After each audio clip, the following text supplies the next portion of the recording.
Ngaturaken wilujeng dalu sagunging pakurmatan. Assalamualaikum warahmatullahi wabarakatuh. Om Swastiastu, Namo Buddhaya. Sih rahmat tentrem rahayu awit paring dalem Gusti ingkang Maha Agung. Satemah babar daya pangaribo. Ingkang rumentah tumedhak sastumantuk kajiwa kasalinga. Wonten jiwangga panjenengan sadaya dalasan kula Raden sagung keluarga. Nuwun kula nuwun panjenengan para sesepuh, para pinisepuh, dalapradi sepuh. Ingkang satuhu sampun pana ing pamawas miyah lega ing pitutur. Para priyagung pangemban pangembating praja, para satriyaning nagari. Manggalaning desa mliginipun wonten ing wewengkon laladan dusun Adirasa Desa Wonokerso. Linangkung panjenengan Bapa Pangarsa dusun, Bapa Pangarsa RW, Bapa Pangarsa RT. Minangka songsong agung dumernen para kala dase ingkang satuhu berbudi pawecana. Ingkang menika sagunging pakurmatan sedaya panitia penyelenggara. Datang kesupen sedaya warga masyarakat wonten ing laladan dusun Ngadirasa ingkang satuhu bagya mulya. Para pandemen sutresna budaya, para pametri budaya ingkang satuhu lebda ing budaya. Kanthi linembaran pepayung budi rahayu miwah ngaturaken sewu agenging pangaksana. Pinarana kula sak kanca saking paguyuban Reok Budi Utama. Ingkang mijil saking laladan dusun Gondangan Desa Ngadi Kerso. Sowan ngabiyantur wonten ngarsa panjenengan sadaya nuhuni dawuh timbalan saking panitia penyelenggara. Kapuri atur langen suku budaya Beksan Reok. Apabila yang kula samangke atur sedaya kathah klepatan saha kikiranipun pamantu-mantu kula sak kanca nyuwun dereng sih samudra pangaksana. Kados agung para bapak para ibu para tamu miyarsa kakung miwah putri ngaturaken wilujeng dalu wilujeng hamirsani babaring beksan wonten ing rikal dalu piniji saking kula sak kanca Budi Utama kanthi lampahan Rara Jonggrang Bandung Bondowoso sigra kapiyarsa.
Orang bumi kuncing sanaliku oleh kelalapan Ratung Prambanan. Sang Bandung Bondowoso papisan Prabu Boko. Wakinaryo hatanding yudha hagecak perang rebut wewengkon Prambanan.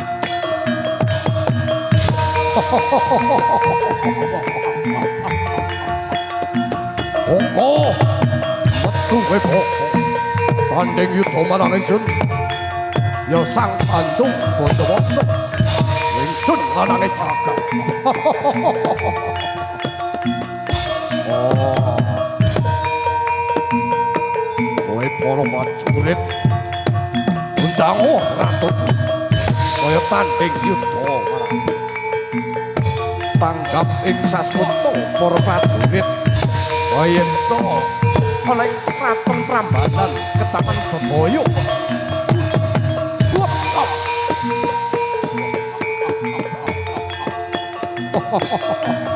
Maju ayo maju tanding yudha marang ingsun ya Bandung Bondowoso. Aja mung sira ratumu maju. Hop hop.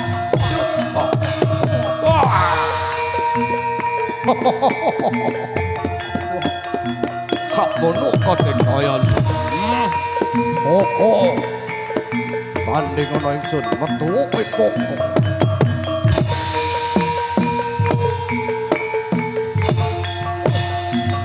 Engkong prajurit Sang Prabu Boko padha setya bekti setya tuhu ngalang-alangi marang jumangkaing Sang Bandung Bondowoso.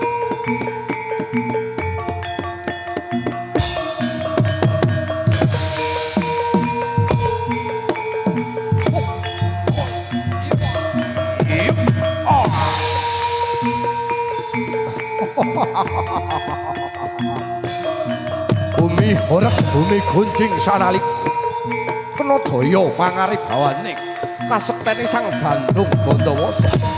Ayo maju. Ho yo yo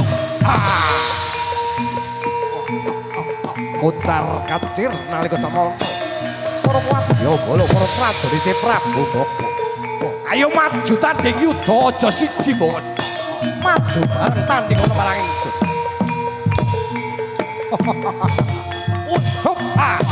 Yo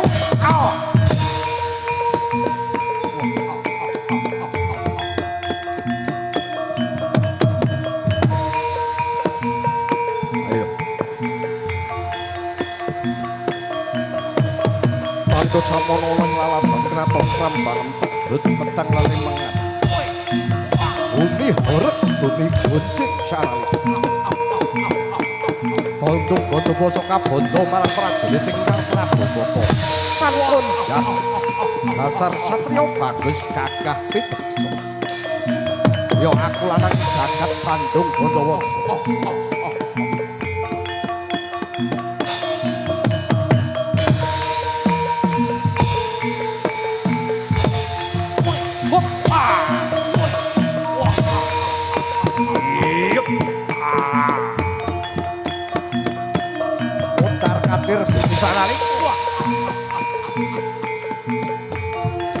Pan kena kinira yen to Sang Prabu Boko tekane ngeno mati ana ing astane Bandung Bondowoso. Kabeh prawara prajurit kocar kacir kalang kabut. Ing kono Bandung Bondowoso mlebu ana ing salah sajining kraton. Ana sajroning kraton salah sajining kaputren kang manjing ya Sang ya ayu Rara Jombang.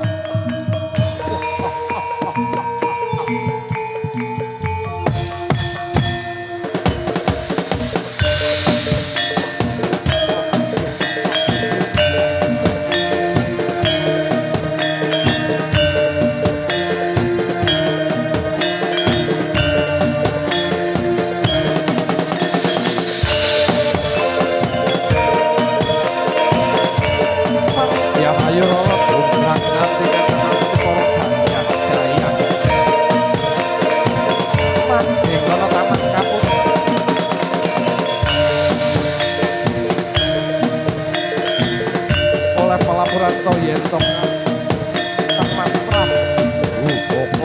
kostum kaling sedo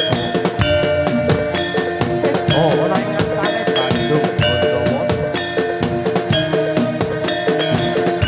mula ing kono Rara Jonggrang bakal dadi wali boyo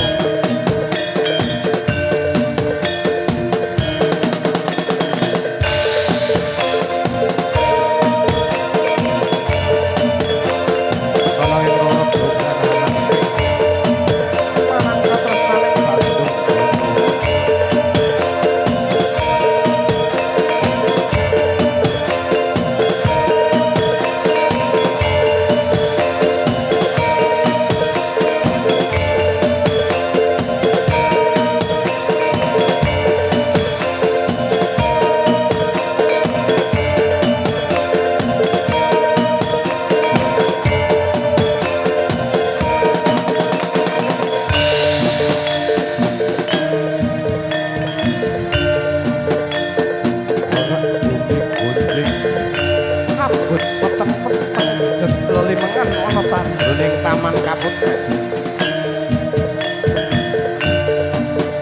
ing kono Jonggrang kang lagi nandhang sumomo tumeke sing wasko amarga yo Sang Prabu Baka wis tekan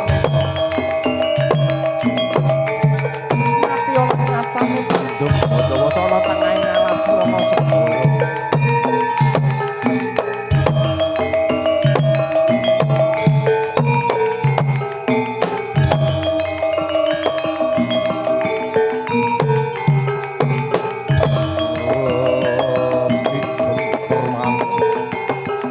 datang ana sagowo sajroning Malangsali Bapak Santono ngatane pahawit sami rono datan lumapah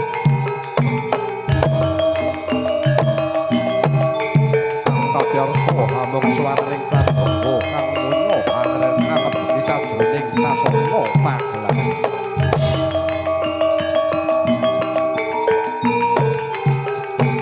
Las yo wae Sang Hyang Jonggrang nandhang sumomo katekanan Sang Bandung Bondowoso manjing ana sajroning taman Kaputren kinarya amboyong Sang Hyang Rara Jonggrang minangka wanita boyongan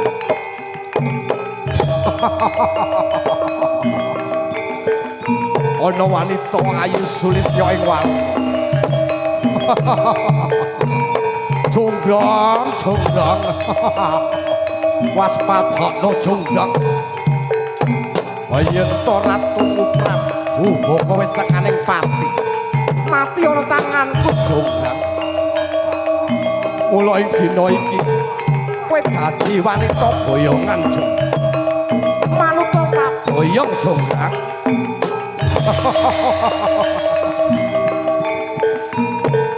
Joko Bandung keparat kowe Joko Bandung wis marjaya mateni kakangku Bandung Bondowoso takoni Jonggrang pancen aku sing mateni Kang Masku Prabu Baka mula saiki kowe manuta marang ingsun hop yo wong ayu aku meneng nek wong sing kaya manuta Jonggrang yen kowe ora manut bakal tak rudha paripaksa Jonggrang hop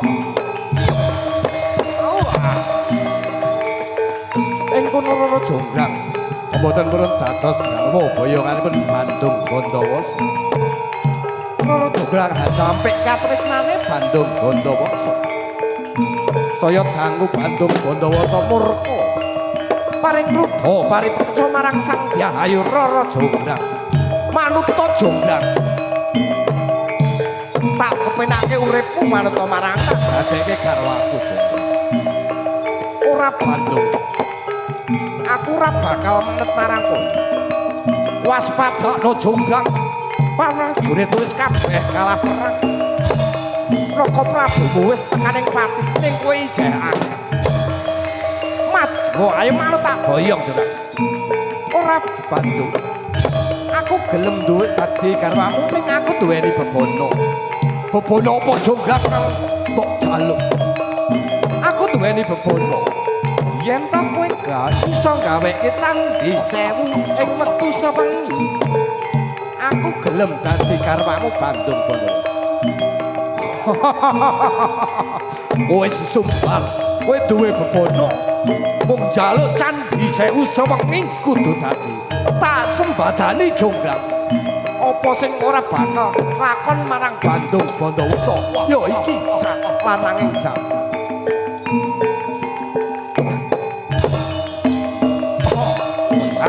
Yep.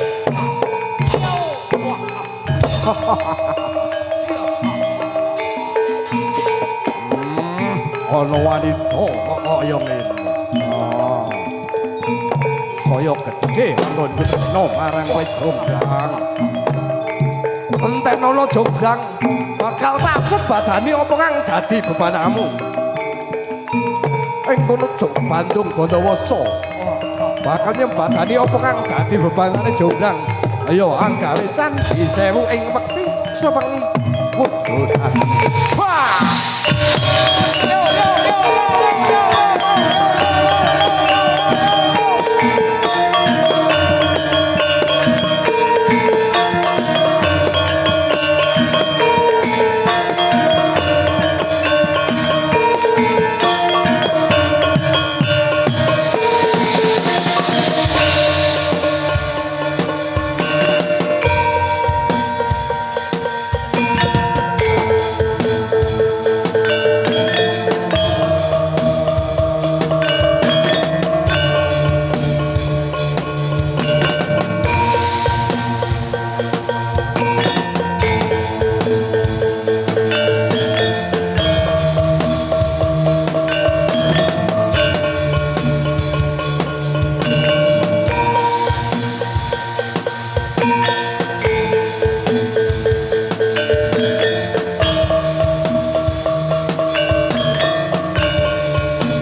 ngutus para daniyang anutuk lesung kepiyen to jago klurung ben kaya dene pacar wis meh teko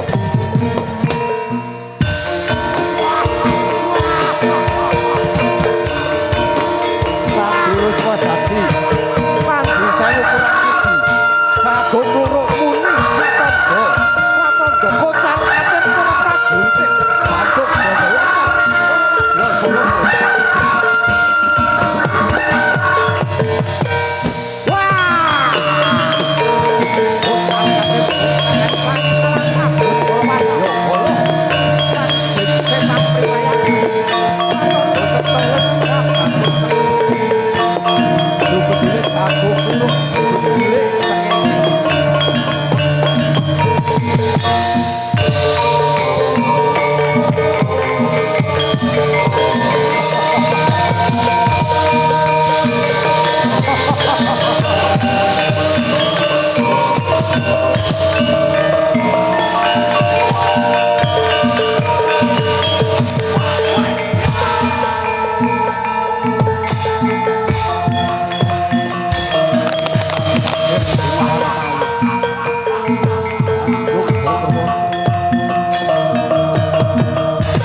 yo boloku para jin sultan kang tak sambat gawe candi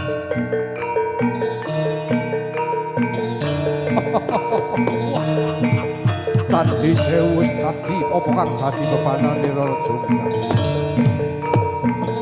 senajan to wis teko wayah esuk aku wis mondok nanging candi wis tinata candi wis dadi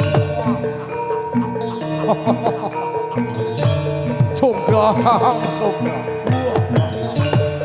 kowe wis buka anggonku semedi kowe gendurke anggonku semedi Jonggrang waspadane Jonggrang apa kang dadi bebananmu kang awujud candi sewu wis tak sembahkan mula manut marang ingsun sira tak boyong Jonggrang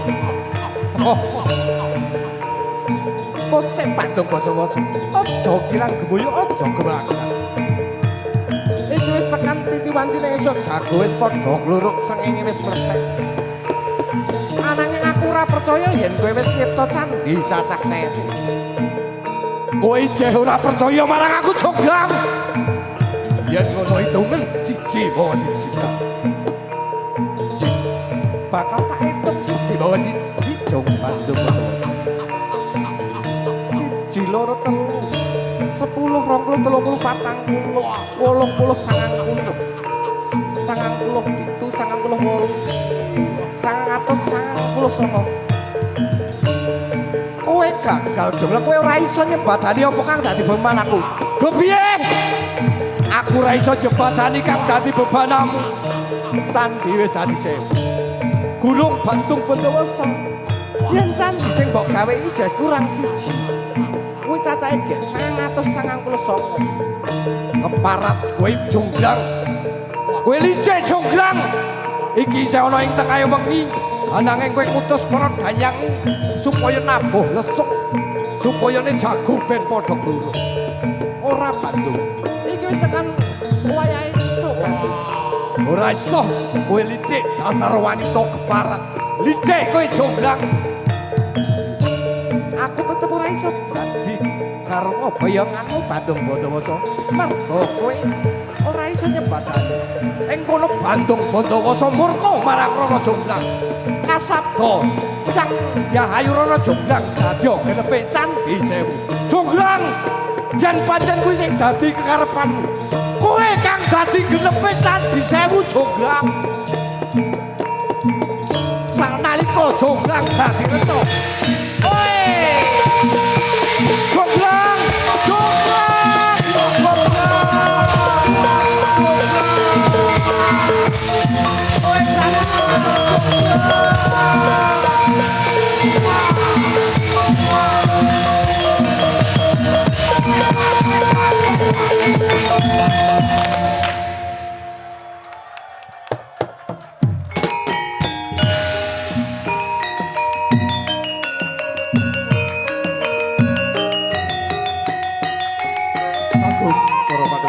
Sutrisno Budaya, para pamirsa kakung miwah mekaten menggah peparing beksan saking kula sakonco paguyuban reyok budi utama kanthi lampahan Rara Jonggrang Bandung Bondowoso. Mbok bilih angen kula sakonco mundi dawuh saking warga ageng Ngadirasa. Kirang dadosaken Sukarna ing penggalih, kirang ing Trapsila punapa dene Subasita. Mamantu-wantu kula